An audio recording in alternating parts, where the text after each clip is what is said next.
Good afternoon and welcome to another edition of the OhioX Tech Tour.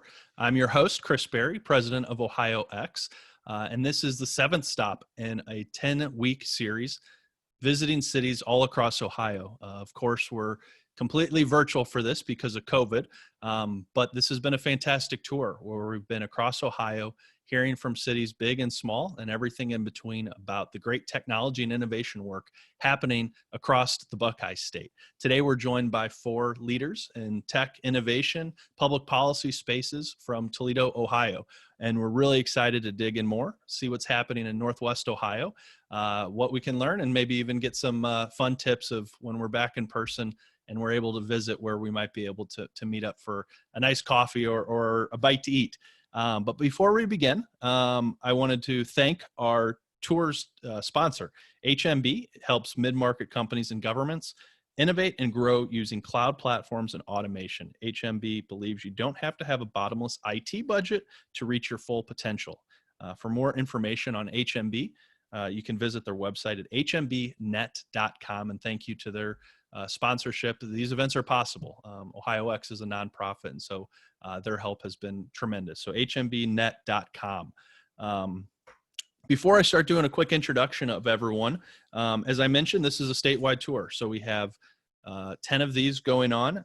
Last week we were in Akron. Next week we'll be in Portsmouth, Ohio.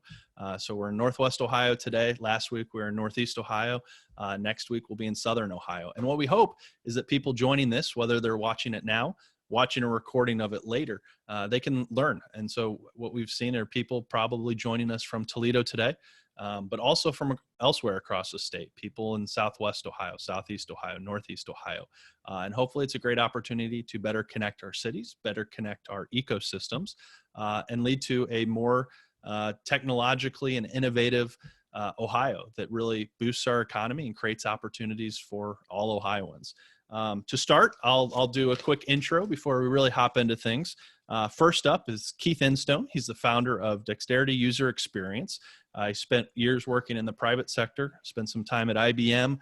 He's been at universities doing work.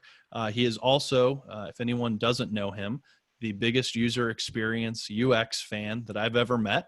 And I feel like in the year or so that I've known you, Keith, I've probably gotten a master's degree at least once on what user experience is. So thank you for being here. Welcome. And maybe you can share a little bit about who you are and what you work on.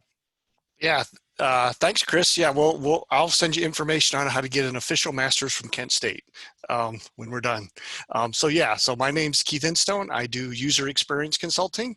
Been involved with helping companies make their technology easy to use for way too long. As digital becomes more important, then we have some more interesting conversations to have. Definitely now, as the pandemic has hit, companies, of course, sort of everything that they do is through this filter of software, whether it's hiring employees or doing customer support, lots of things. So sort of an interesting world now with the pandemic in terms of my mom is now a user experience designer because she's organizing her knitting club through Zoom. Fine. So I spent some time helping my mom. I've also been involved in the tech ecosystem in Toledo for the past 10 years or so. So it's really been fun sort of doing grassroots activities, collaborating with Gene and Logan and Molly and other folks to sort of build up our community here in Toledo. Well, great. Well, thank you so much, Keith.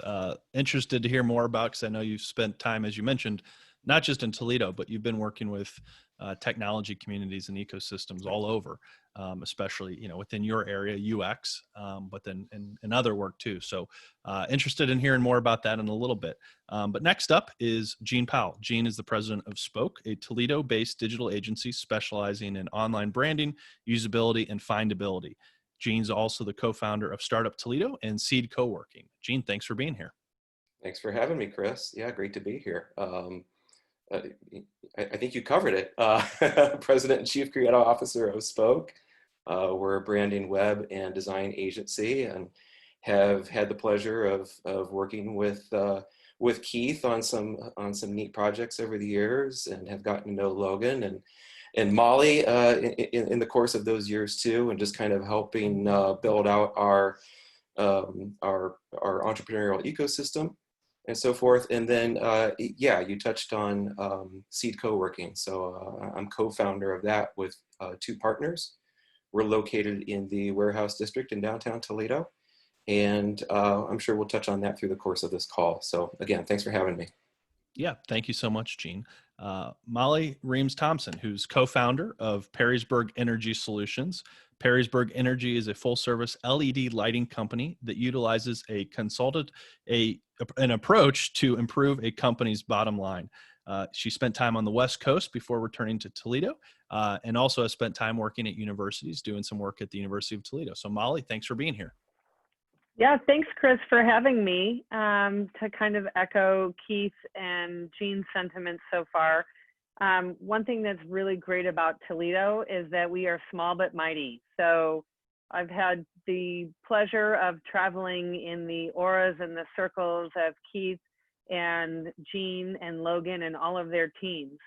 And we're able to kind of riff off each other, work collaboratively with each other in our various endeavors, and our kind of tech and startup and entrepreneurial community is small enough that it makes that a lot easier in our community. So glad to be here, and thanks for having me.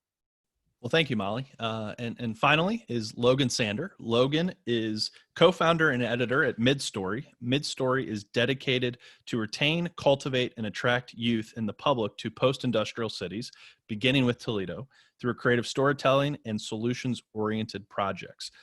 Logan's a graduate of Princeton University, and Midstory is a really fascinating organization that they've built, which we'll probably dig into in a little bit. But Logan, if you wouldn't mind maybe sharing some about you and the work that you're building at Midstory. Sure, yeah. Thanks so much for having me, Chris. I'm really excited about today's panel, and I'm excited about all of the people who are also joining me today. We have had many opportunities to interact and work together over the past couple of years. So I've actually only been home here in Toledo, where I grew up here, but left for college, spent some time on the East Coast. I've only been home now for about 2.5 years, but have had a great time getting to sort of know the city.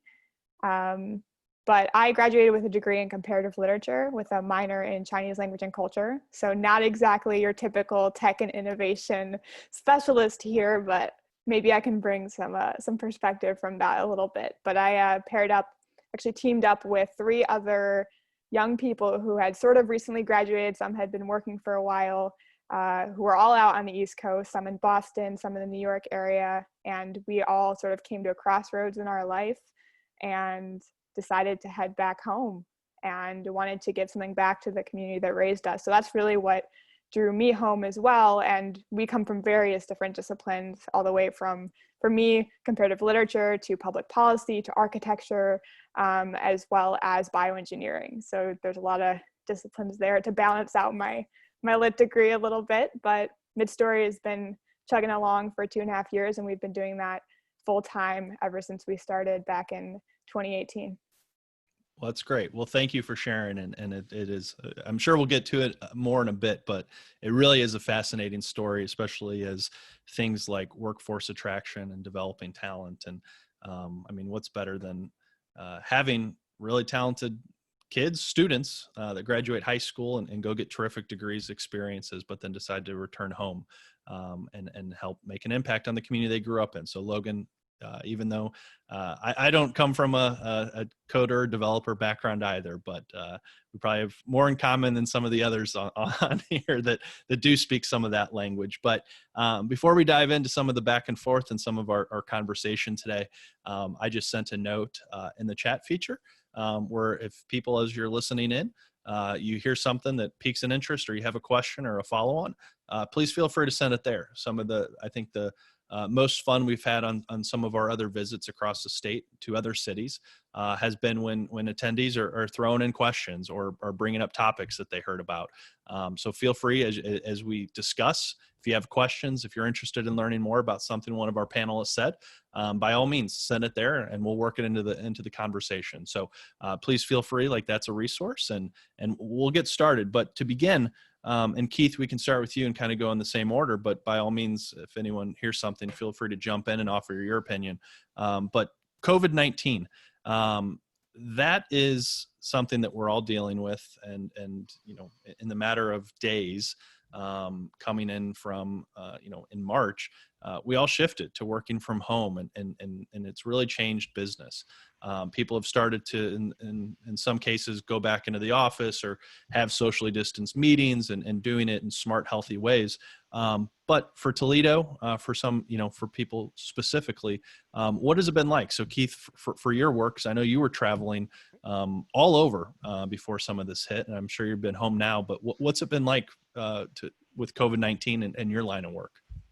Yeah, I've been working remotely for about 20 years. So, when I worked for IBM, I was on a global team. So I learned some tips and tricks on how to convince an executive what you want them to do, even though you can't be in the room with them and shake their hand, right? So I've had to dig up some of those old techniques on how to collaborate, even though you're not in the same room, but it definitely isn't fun, right? The last couple of years, I've been focused on working from anywhere. So I could stop by our library or Seed Co-working and hang out with Gene, or stop by the Midstory office and just have lunch with them while I was, getting my work done. My clients had no idea where I was. So, that part is missing. Because working from anywhere, it was great traveling around. Now I'm mostly at home, pop into Seed a little bit, but at least I think other folks are learning that you don't have to be in an office in order to be productive. So that part is a nice lesson, but I think later we'll learn that there's a lot more than just productivity, right? It's a lot more of teamwork and collaboration and other stuff. So I think some companies are going to say, cool, everybody should work from home and we'll be more productive, but at some point it's, your business is about more than just being productive. So that'll be interesting as we start to sort of branch out and develop whatever a new normal is. That's a mix of the two.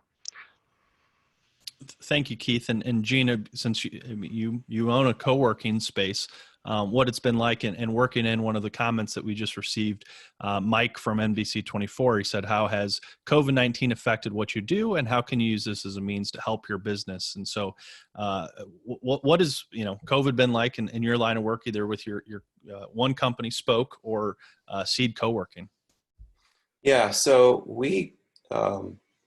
I sent my team home to work on March 12th when things began to go into lockdown. And by that, I mean, we had called Seed our home for the last 8 years, and sent my agency staff home in the middle of the month. And we've actually only hung out face to face once in that 5-month span, just to be, extra kind of cautious and diligent, in our distancing and so forth. It's been, honestly, it hasn't been that much of a challenge. I founded the agency to be virtual, and at a time when I think that whole movement was sort of coming into its own. So that was 11 years ago, and so it was an easy transition for us to just sort of go back to how we used to work. And thankfully, there's some new tools that we didn't have 11 years ago, like Zoom, which keeps our productivity high and gives us some FaceTime with each other and so forth, and allows us to interface with our clients in ways that we weren't able to before. We had one, I guess, speaking from a business climate standpoint, we had one client hit the brakes really fast and really hard right there in mid-March. And it was a little unexpected, a little out of left field, but thankfully every other client sort of doubled down in that time. And then over the ensuing weeks and months, we were able to pick up some new contracts, start some new conversations. And so honestly, and I'm kind of knocking on wood here, for our business, this has been a bit of a speed bump.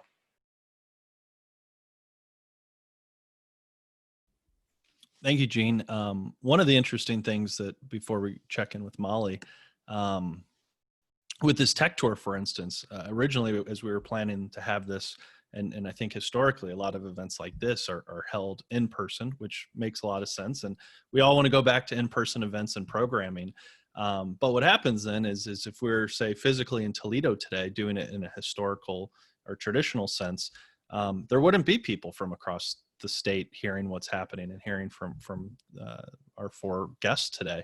And so, as I mentioned earlier, since we had to shift to virtual, and this was kind of there's absolutely been speed bumps. Completely agree with you, Gene.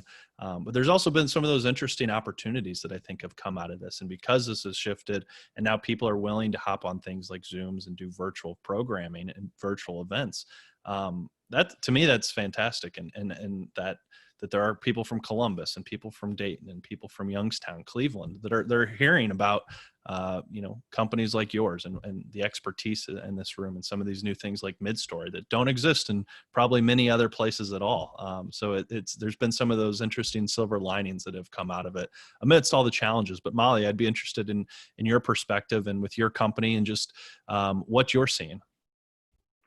Yeah, thanks. That's a great question. So for Perrysburg Energy, we do full service LED lighting. So what that looks like is we do all the front end work like analysis, assessment, photometrics of a commercial building. We do the procurement, we do the installation, and then for any available rebates, we do the back end and then any follow up and service work. So we are sort of one-stop shopping, if you will, for commercial LED lighting. And the pandemic has been probably, like Gene said, it's been a blessing and a curse. So what that means for us is, coming off of in March, we had the best first quarter of our 4-year history. And that same week laid everybody off. So it forced us to be not only creative and really be willing to think outside the box, but as a business owner, patience and being really slow is not necessarily my strong suit. So it's a real opportunity to just take a breath and say, okay, we're going to be fine. And what can we look at in a different way? So for example, installation is a big part of our business in, manufacturing, industrial, warehouse production. As some of these companies are forced to go offline, that could present an opportunity for us if they're willing to keep going and do their lighting because no one's in the building. That's great for us to be able to go in and help knock out some of those buildings that are, where it's been an impediment where we may have to work around their hours. Now that opens up some avenues for us. That said, it also, for some of these companies, it puts LED lighting or some of those improvements a little bit lower on their priority list. So we've looked at, and we have been thinking about doing something like focusing more on online sales or expanding in a few other areas. So it's a great opportunity for us to slow down and start to take a look at, let's look at some of the business model development and some of the things that I've spent, over the past 20 years as an entrepreneur is customer discovery, customer development, and to really put that to use in my own company and build that and say, well, what are people telling us about where they want to head in the foreseeable future? And I noticed that Mike Fairchild said, how can this affect Northwest Ohio? Well, as I mentioned earlier, what's great about being in a small community where we all know each other is that we all know each other. So where there are resources and or impasses for a lot of people these days, they are so used to doing what they've always done. We know each other and we know a lot of available resources where we connect to each other to kind of get out of those ruts and to think of things a little bit differently. So I love that question because now it's forcing everybody. It's not limited to one region. It's really forcing people and businesses and entrepreneurs in general to look at things from a different perspective. Thank you, Molly. Logan? Yeah, it's an interesting question for sure. And I think the first thing we all really faced when this all happened was kind of a moment of pause, right? I mean, this is something that, in our lifetimes, we haven't seen a sort of crisis this large that affects, globally every single person, as well as, of course, our own endeavors. And I think that moment of pause was actually very good for us. We were at a moment, Midstory, we call ourselves a think hub. And essentially what that means is it's modeled off the idea of a think tank, this idea that you can bring together people who share a common vision and a goal, and you can research, you can create, you can think, you can sort of bring together young people, bounce ideas around, and also put out media and content that is able to have an impact on the community around you, not just, yes, on a regional scale, but on a national scale as well. And, at Midstory, we decided to take the tank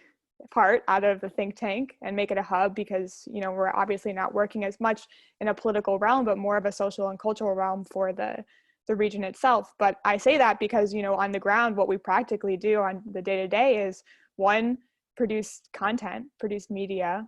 And on that front, not too much has changed. Of course, we can't go out to film things or do things on site, but the great thing about media is that obviously it's all digital.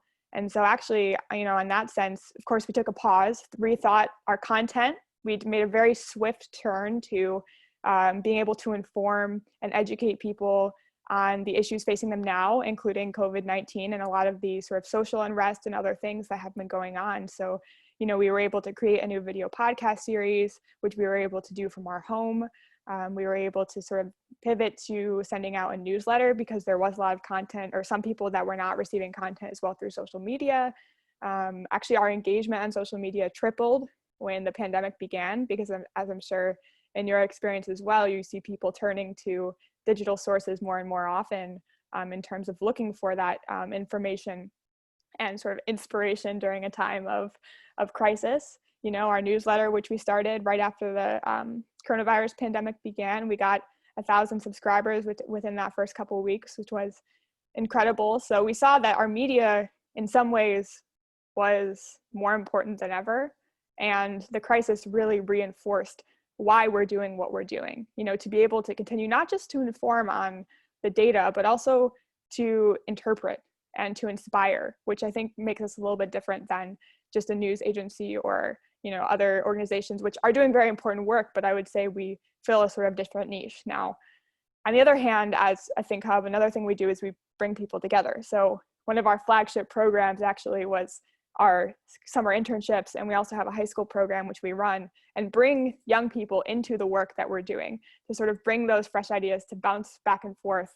And last year we were able to do everything physically. So we brought students in from all over the nation to Toledo, and a huge part of their experience was understanding and experiencing and interpreting the city itself through the landscape. And so how do you do that completely virtually? This year we still ended up doubling our cohort. And because a lot of students, of course, were kind of at a loss with what to do with their summers, we ended up having just an incredible group of students, 18, who were with us virtually from the West Coast, from the East Coast, and they just did an incredible job of learning and getting to know Toledo without actually being here. And so I would say this year in some ways was almost more successful because the students were even more engaged in a time of crisis to do research. They did research on the nonprofit realm, on local journalism, on tech and innovation. They actually started a project that a couple of others had already been working on, but they furthered the tech and innovation project that we've been working on, looking at that ecosystem. So long story short, as difficult as it's been, I think it's just reinforced more and more the importance of the work that we're doing, both in terms of media and young people. Thank you, Logan. One question that was in the chats, but to kind of bring it up, because I'm not sure everyone saw it, or at least I think the panelists did, but not attendees, is Stephen mentioned COVID has forced us to particularly be more creative than usual. Do you think moving forward, COVID has primed companies to be more open to listen to creative, out-of-the-box solutions? And maybe Keith, if you want to start there. Yeah, so unfortunately, sometimes it's a matter of survival, right? So, I think some companies have sort of been in this regular operations thing where they could do things the same old way, and that was good enough to pay the bills and to be somewhat successful, right? Other companies have already been in industries that were disrupted by technology, right? So you're in the financial services, right? So some companies have already had to change just because, e-commerce was disrupting them or whatever, right? So some companies were, probably, if you were disrupted 5 or 6 years ago by the internet, then you're probably in better shape now because you've already forced to be a little bit more agile.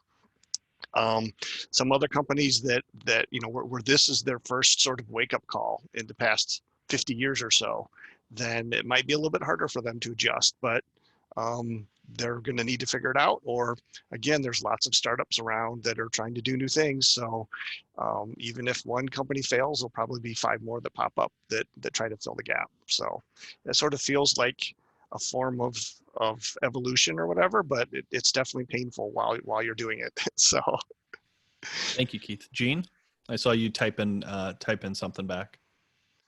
Yeah, I was talking about, I think in a lot of ways, it really depends on the company and how they operate, culturally, operationally. Do they come from a place of abundance as far as, an operational mindset? If so, they're going to be a lot more receptive to new ideas, new perspectives, new people, et cetera, and take advantage of those things. And for them, I think they really view COVID as sort of an accelerant, as it has been for a lot of businesses. We have to remember that during this time of quarantine and uncertainty and economic upheaval, that there's still 80% of the economy that's been on all 6 cylinders for the most part during this time, and so there's new things percolating every day. We're working with a client right now. It's a startup. We rounded the corner on their MVP just last week. We did a final walkthrough of the product that they built. They operate in the material handling equipment space, and they're seeing this as an opportunity to launch, gain market share, disrupt in as much as they can. There was no pause in that activity. And again, it just speaks to sort of mindset in viewing the opportunities, seeking them out as they present themselves. Thank you, Gene. Molly, did you want to add anything? Sure. I think for a lot of companies, well, let me look at this from 2 different angles. So one is looking at it from the entrepreneur's angle. Everything that's happening now is really forcing entrepreneurs to get serious about whether they are cut out for what it takes, because it's an interesting, and you could say scary time to be an entrepreneur, or you could say it's a very exciting time to be an entrepreneur, depending on your perspective. So I think being willing to buckle down and do the work, as Gene said, he's working with a company that's doing the work around validating that their business model is effective, not based on what they think, but based on what their potential customers think.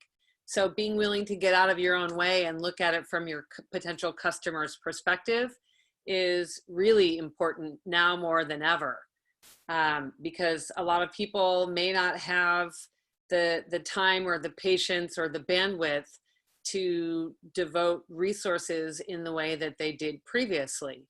So yeah, it does depend on the culture and also the appetite for being able and willing to take risk.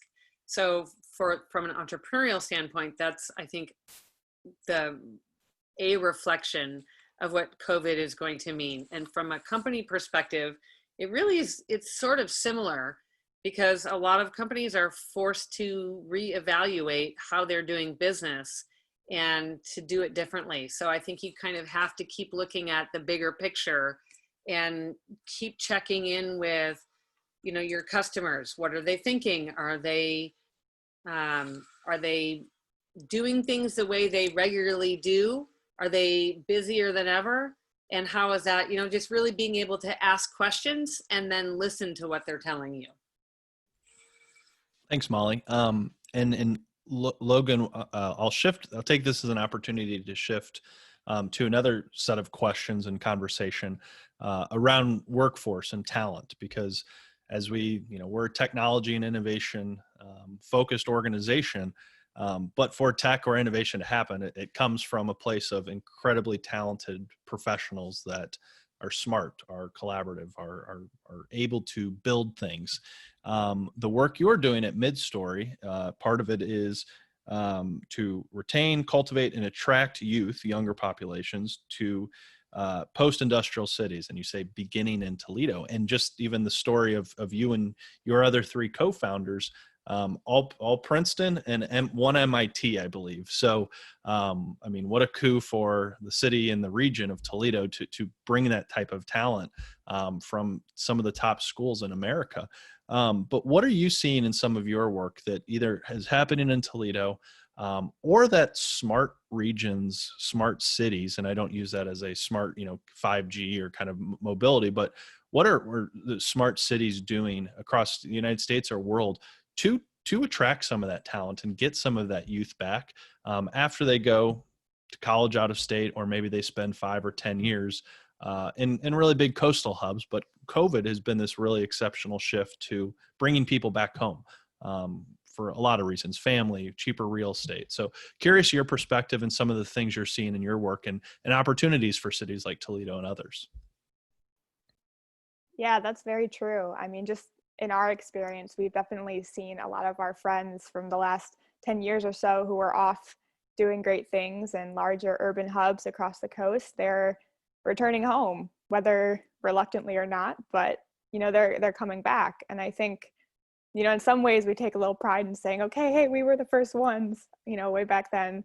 I think it really does start with our story. Like, that's really where Midstory began was our story, and I would say that for the most part, so 3 of us were originally from the Toledo region. One was from Kalamazoo, Michigan, so pretty close, just a little bit north.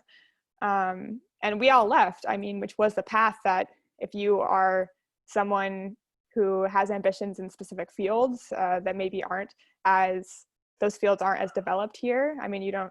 You go out to the coast. And of course, getting into Princeton, actually all 4 of us came from either low income or first generation college student backgrounds. And so being able to have the opportunity to go out to receive an education elsewhere and have our worldviews broaden was just absolutely incredible. And of course, we were all pursuing, out on the coast and in our respective fields. And none of those paths really, I would say, led back to Toledo, at least not in the traditional sense. Of course, with a comp lit degree, I was looking at either grad school. I worked a little bit in the New York area and doing some freelance journalism. Some other members of our team, Ruth, who's in architecture, she was working at an affordable housing architecture firm in Boston. Sam was working in public policy, so he did some work in DC, also was living in Boston for a while. And of course, Alex in bioengineering was kind of looking at, tech startups or pharmaceuticals. And none of those paths really scream Toledo, you know what I'm saying? But, at the end of the day, I would say when we all got to that crossroads, we were asking ourselves, what can we do that will, first of all, bring meaning to our lives and what we want to do with the education that we've received, especially having come from backgrounds where that absolutely wasn't a guarantee. And knowing that, we came from a place which people are leaving, we wanted to be able to maybe draw some attention back to that place and get back to the place that made us who we were.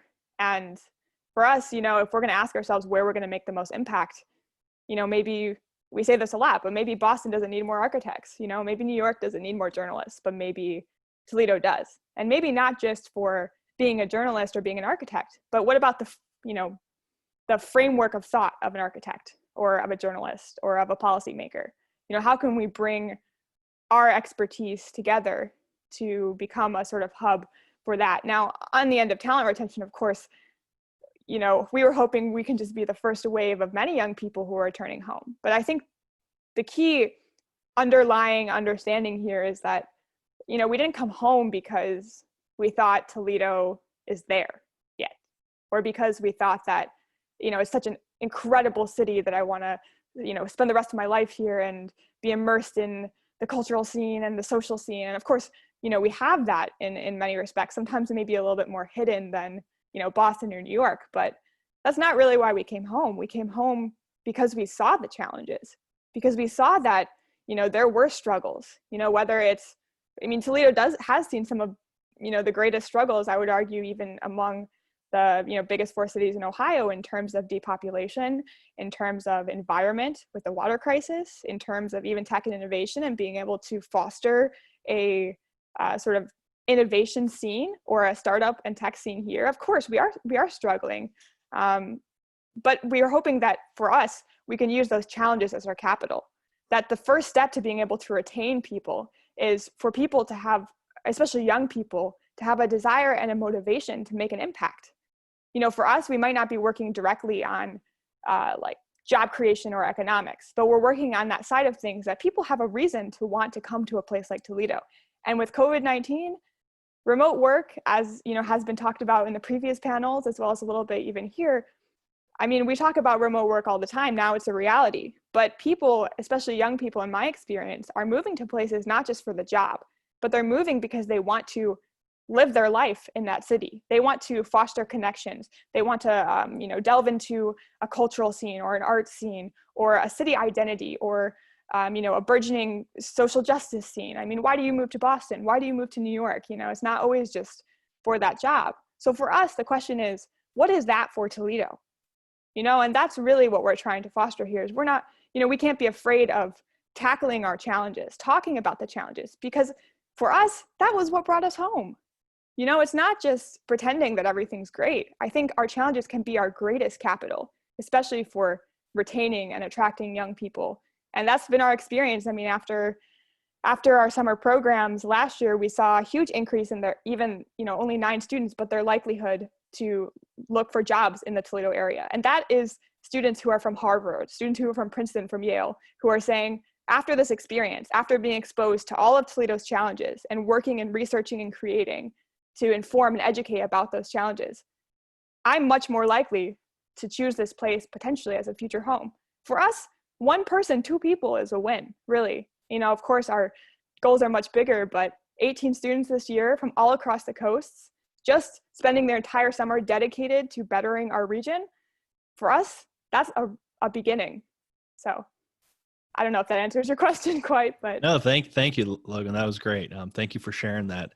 And Molly, I'd be curious if yours, because you've spent time in California and you were living there before coming back to Toledo. So just what that perspective is like, having worked in tech and in other areas, but then making that shift. And you know, what can our cities do to maybe attract some of that talent that is maybe for the first time in a while thinking that it could be time to relocate? Yeah. So, I cut my teeth in entrepreneurship, Super Bowl Sunday of 2000 in Huntington Beach, California. And I spent 12 years in LA. And when my kids were 6 at the time, 6-year-old twins, and we really said, we just don't want to raise our family in LA. You know, I'm from the Midwest and I really want to go home back to my roots, to Logan's point, because I think there's a real opportunity there to take some of the entrepreneurial mindset and see what's happening in Toledo and how can I kind of be of help to forward that conversation in Toledo. We've got a great history from a manufacturing perspective. But if you look at, you know, the pioneers in Toledo, they were all entrepreneurs. So it just looks a little bit different today. And so if you look at, you know, the cross section of the four of us here on the panel alone, you have a pretty good overview of the startup community, where you've got, you know, I work in the business model, the kind of mechanics of what it is to get started. Keith is looking at the UX side of it. Logan is telling the story of it, and Jean is helping to really build a solid image and brand. And then kind of we all work together to build that. Telling the story of the people here in Toledo is everything, because I think that's something that hasn't necessarily been done as a unified front. Okay, it hasn't been done as a unified front up till now. And it's a really big opportunity for us collectively, with all the startups, all the different makeup and the cross section and the sometimes messiness of everything that everybody represents. Telling that story is very, very important. I looked at, you know, I lived in big cities. I lived in DC and Chicago and LA. And where I wanted to make the biggest impact is in Toledo. So, you know, my friends in LA were like, wait, what? You're going to where? And I'm like, I'm going home, because I want to be there to, you know, help get the community stood up from an entrepreneurial perspective. So to Logan's point, you know, yeah, if we get people one or two at a time, that's pretty great, because it's getting people to think a little bit differently who really want to be here and make an impact. And we're not like any other city in Ohio. And that's something that's really important from my perspective is, Amen. yeah, well, we're just not a big city, and we should reflect that in, you know, who we are. Maybe we're more scrappy from a certain perspective, but that to me is absolutely worth embracing and telling the story of. Thank you, Jean. In addition to the amen, anything else you want to add on that? But I'd be also curious on. I just had to chime in on that one. Yeah, that's it.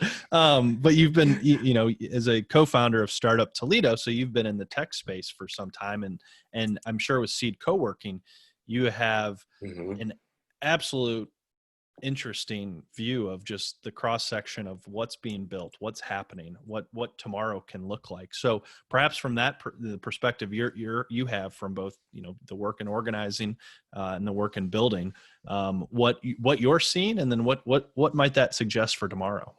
Yeah, so I'm thinking, as I'm listening to Logan and Molly talk, and I'm seeing some of the questions that are being posted. Shout out to Scott McIntyre, because he had some great thoughts there. Sort of a pseudo question. And as I'm taking all this in, I'm thinking to myself, we're really talking about the culture and context, and that the things that we do and need to continue to do in Northwest Ohio need to be sort of unique to us and culturally relevant to us. You know, and Keith has seen this too. Logan, I'm sure, Molly, I'm sure you've seen this as well. Is you'll get some entrepreneurs who want to innovate around. Take something like social media, you know, which is really kind of born out of the West Coast and is fueled by you know, venture capital to, you know, these unrealistic valuations, et cetera. That's not really us. And it's not a criticism of somebody trying to start that here in Northwest Ohio. They just have to understand that they may not get the traction or the resources that they need to scale that business. But if they're going into material handling, if they're going into warehouse speccing, if they're going into clean energy, photovoltaic cells, content, UX, these types of things, they're going to have much greater success because, well, frankly, they're going to be understood faster. They're going to be able to accelerate their networking, their resource gathering faster than if they were coming out of left field and, you know, presenting something to this community that we just don't understand, that we've never seen before. We went through that, my partners and I, with Seed Co-working, where we founded the business 8-9 years ago, But we spent the first 2.5, 3 years just educating this market on what the term co-working meant and how it was relevant to this community and how there could be a place for such a business in Toledo and in this region. Fast forward, and just a few weeks ago, there was a report that came out. I know nothing about this organization, but highspeedinternet.com ranked Toledo number 5 out of 45 best cities for remote workers in 2020. That's huge. It speaks to this sort of boomerang effect that Molly has touched on, that Logan has touched on, of young people who have left our city for a multitude of reasons, school, family, work life, you name it, and now they're returning back to the region. And they're bringing their experiences typically from larger metropolitan areas, New York, DC, Philadelphia, Seattle, LA, and so forth. They're bringing those experiences back and they're putting them to use here. And maybe they're continuing to work for an employer on either coast. They're doing the remote thing, but they're coming here for attractive cost of living, being closer to mom and dad, grandma and grandpa, building babysitters, good schools, that sort of thing. And they're bringing this sort of cultural awareness, astuteness about them, and a host of other things that are just feeding into this sort of evolving DNA of the region. And it's really, really exciting. We've seen it firsthand over the last, really, I'd say 3 years at Seed Co-working. And it's given us a lot of sort of hope and promise of what's to come.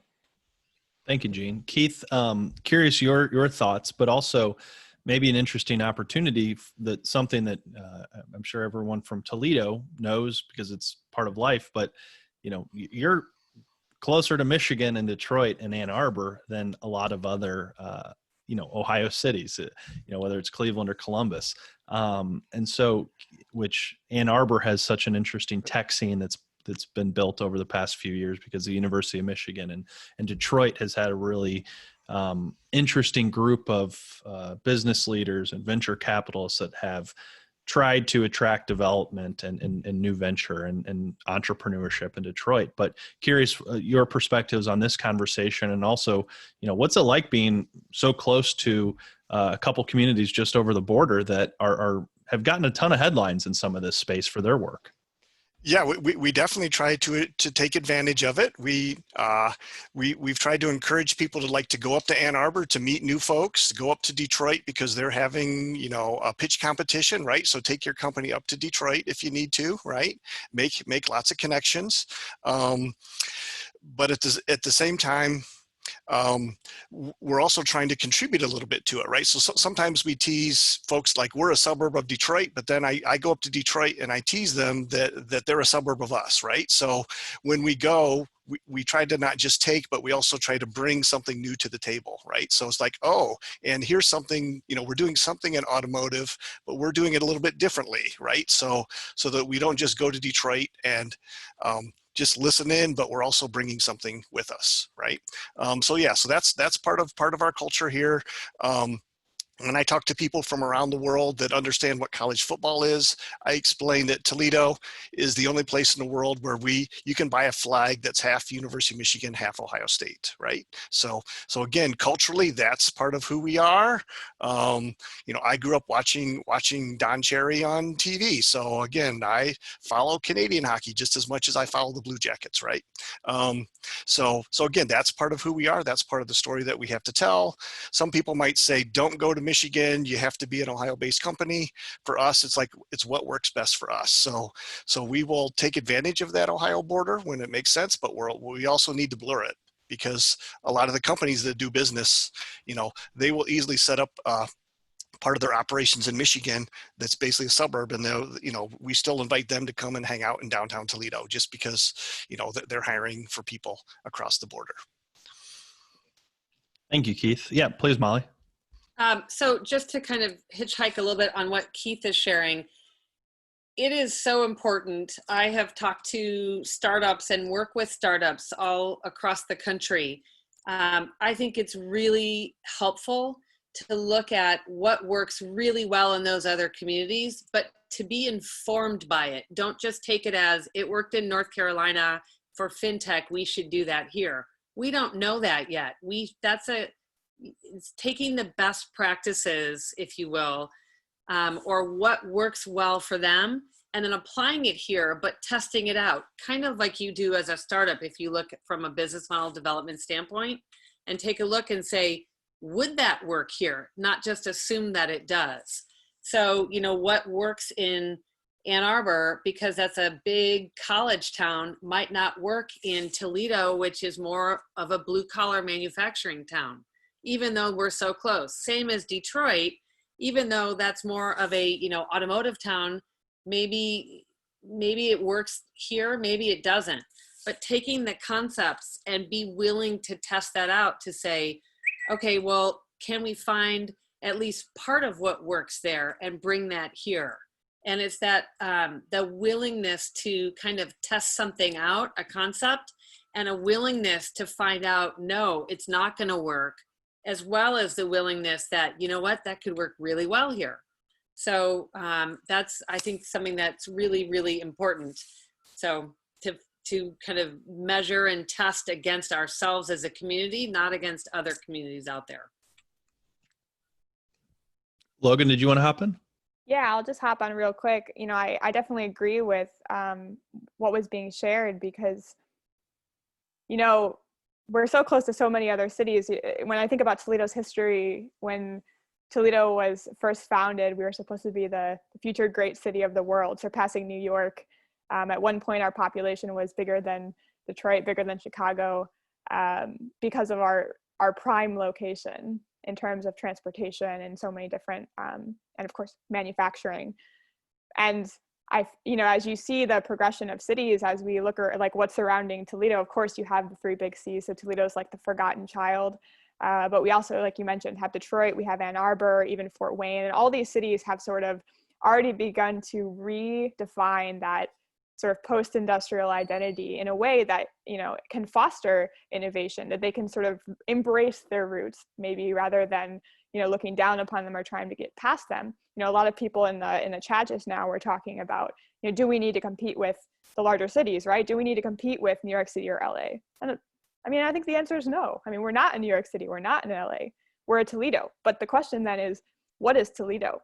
When we have all these cities surrounding us that have begun to sort of redefine their own identity, I think that really begs the question of who are we and how do we begin to define that and tell that story? I think of course, I come from a journalism background. I spent a lot of time in New Jersey during my school years, and New Jersey is considered a news desert because when the industries were booming, New Jersey's news was fine, but it was basically between Philadelphia and New York City. And so at that time, of course, the major papers in both Philadelphia and New York City were covering New Jersey. When that industry declined, the first coverage to get cut from Philadelphia and New York was New Jersey. And thus you left New Jersey without a sort of ecosystem that's able to uphold a sort of healthy news environment. Now I bring up that example because, of course, if we don't have our own piece in the conversation, Toledo could be in danger of sort of the same effect, which is, of course, there's innovation happening in so many different cities. We have to ask ourselves, what's our piece? What are we adding to that conversation? Which I really appreciated that Keith brought up, because if we don't have that piece, we are, of course, in danger of sort of lagging behind and consistently being that forgotten child. I think, we don't necessarily know what that piece is yet, but I think all of us here today have a part in developing that, right? What is our story? I think that's really important. Thank you, Logan. And as we have about 4 minutes left before we hit 1 o'clock. We'll end with a quick kind of round robin. We can start with you, Keith, but we kind of, for all of these, we like to wrap up with kind of a couple quick fun questions. One is, if someone's coming to Toledo for the first time, or customers are in town, or whatever, where are you taking them? It could be a baseball game, it could be a coffee shop, a co-working space, Seed. So whatever you'd recommend for someone who's newer to town. And then 2, what's a prediction or what's a thought for the future? Or if you want to put on your hat as mayor of Toledo for the day or governor of Ohio, what would you do? So Keith, I'm sure you've thought about this quite a bit. So we'll start with you.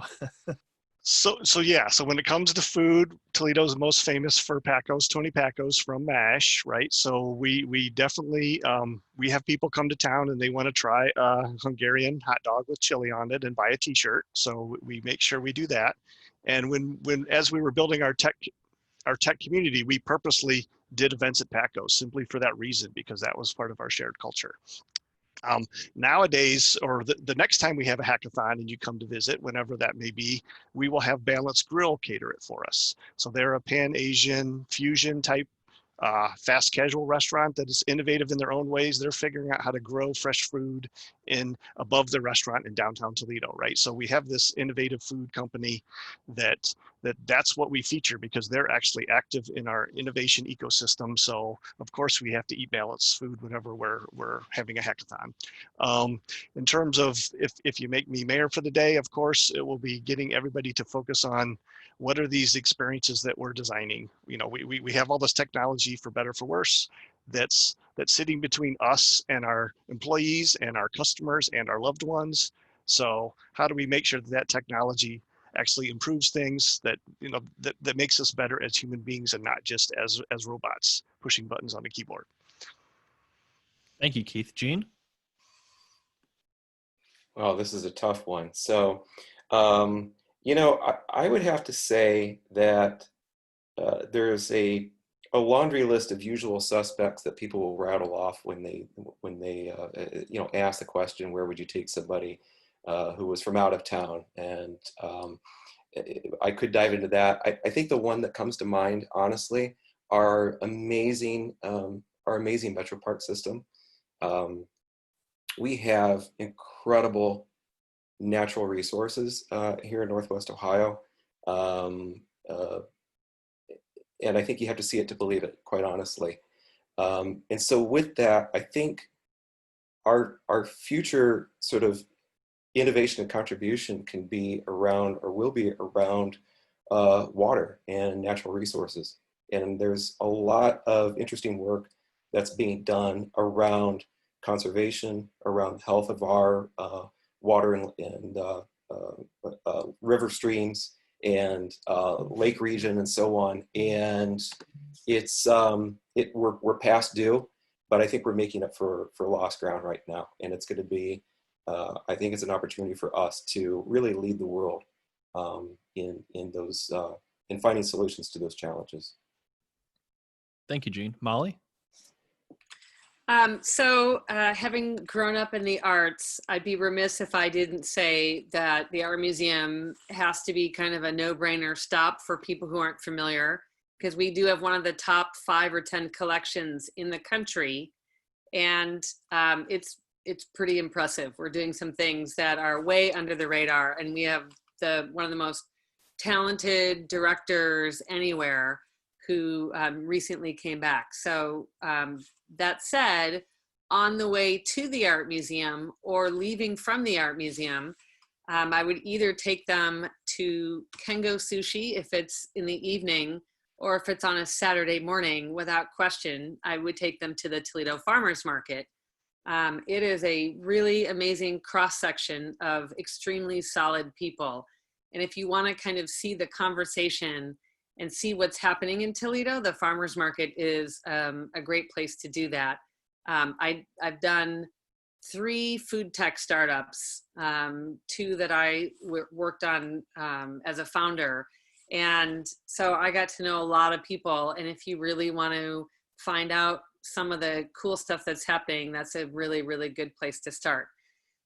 So on a sort of related note, I think energy and agriculture are for sure the opportunities for our region.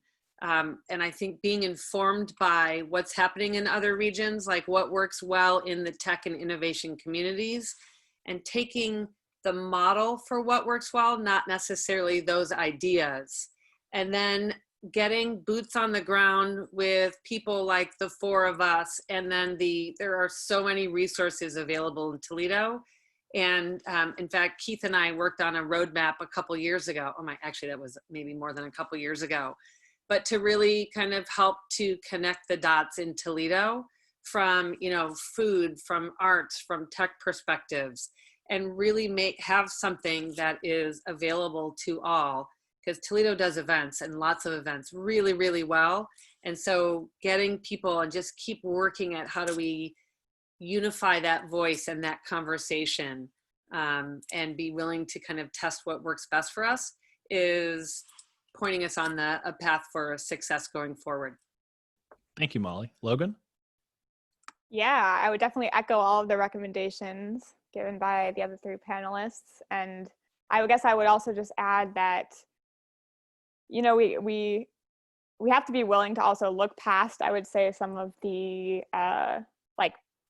typical things that you would see, or do those, and then also be willing to kind of seek out your own opportunities and experiences of the city. Because I found, something we found that was quite funny. We gave our interns this year, most of whom had never set foot in Toledo, maybe not even the Midwest, and we gave them a virtual tour of Toledo, because normally we take them around and show them everything. And we took them on a Google Maps tour. So we went in Street View, and then we took them through all the different parts of Toledo, gave some history, and the things that they latched onto, the things that they went on to, create and write and think about were not always the typical things either. I mean, we had students who, they thought the spaghetti warehouse was hilarious. I don't know why, but they really loved that. They kept making jokes about it all summer.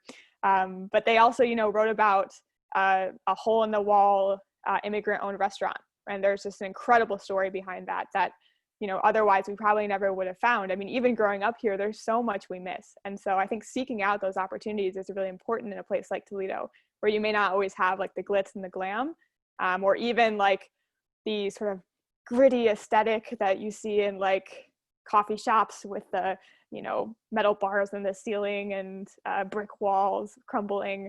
But we do have some incredible hidden stories here. So I think definitely to seek that out. And I think, moving forward, I think we all know COVID-19 has changed things, in many ways in the long term. And I think that we're really, I guess, to go back to what I was saying before, Toledo's not new to challenges. I think we've had our fair share of, really big challenges in almost every sector, whether that's infrastructure or transportation, or, as Jean was saying, the environment.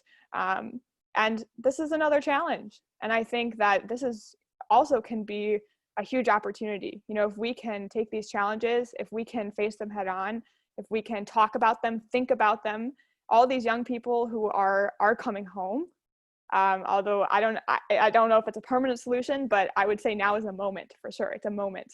And I would say even people who aren't coming home are now engaging with their hometowns or their cities more, because whether it's family or other reasons, and this is an opportunity like no other for us to be able to get people engaged in moving our city forward, especially young people.